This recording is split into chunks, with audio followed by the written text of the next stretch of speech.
अस्सलामुअलैकुम जी। Fundamental of physics Halliday Resnick Walker का 10th एडिशन है। चैप्टर 21 है, कूलम्स लॉ। प्रॉब्लम 17 है। दो पार्टिकल 1 और 2 हमें बताए जा रहे हैं जिन पे 20 माइक्रो कूलम का चार्ज है और उनके बीच की दूरी 1.5 मीटर है। हमसे इलेक्ट्रोस्टैटिक फोर्स मांगी जा रही है जो पार्टिकल 1 पे लगेगी, किसकी वजह से? पार्टिकल 2 की वजह से। एक नई सिचुएशन क्रिएट कर रहा है, बी फिक के अंदर एक थर्ड पार्टिकल ला रहा है, वो भी 20 माइक्रो कूलम का है। वो एक इक्विलेटरल ट्रायंगल बना लेता है। वो कहता है अब नेट इलेक्ट्रोस्टैटिक फोर्स बताओ, अगेन किस पे? पार्टिकल 1 पे, जो किसकी वजह से होगी? पार्टिकल 2 और 3 की वजह से होगी। तो जनाब पहले 1 और के पे लगने वाली फोर्स जो सिर्फ और सिर्फ किसकी वजह से? 2 की वजह से। तो कूलम लॉ लग जाएगा के Q1 Q2 over are square. के भी पता है, दोनों के आइडेंटिकल चार्जेस थे तो वो भी मिकदार लग गई। डिस्टेंस भी पता है, ये 1.6 न्यूटन आ जाएगा। अब जब हम पार्टिकल 3 प्लेस कर रहे हैं, उसका चार्ज भी बता दिया गया, इक्विलेटरल ट्रायंगल भी बता दी गई है। तो अगर इक्विलेटरल ट्रायंगल है तो आपके पास 60 60 60 के तीनों एजेस बनेंगे।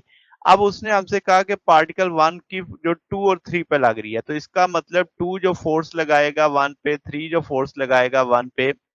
अब चार्जेस के मैग्नीट्यूड तो सेम है, तो इसका मतलब फोर्सेस भी सेम होंगी, मगर चूंकि एंगल बन रहा है तो हम कहेंगे कि भाई 3 जो फोर्स लगाएगा 1 पे, तो वो 30 डिग्री इंक्लाइंड होगी। इसी तरीके से हम 2 के लिए भी बात कर लेंगे।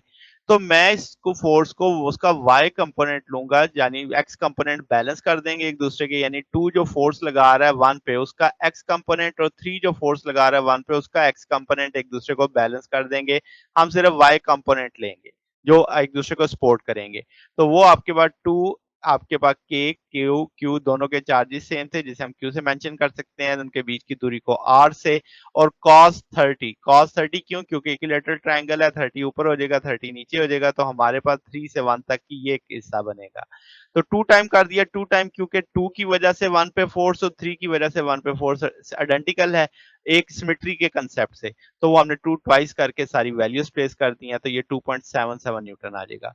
तो ये जनाब हमारे पास सोल्यूशन है। अगर आपको इसमें कोई बात पूछनी हो, डाउट हो, तो नीचे कमेंट्स में पूछ सकते हैं। वीडियो अच्छी लगी हो तो वीडियो को लाइक कीजिएगा, दोस्तों के साथ शेयर कीजिएगा, चैनल को सब्सक्राइब कर दीजिएगा। अब तक के लिए इतना ही, बकिया इंशाल्लाह नेक्स्ट देखेंगे। ओके, अल्लाह हाफिज।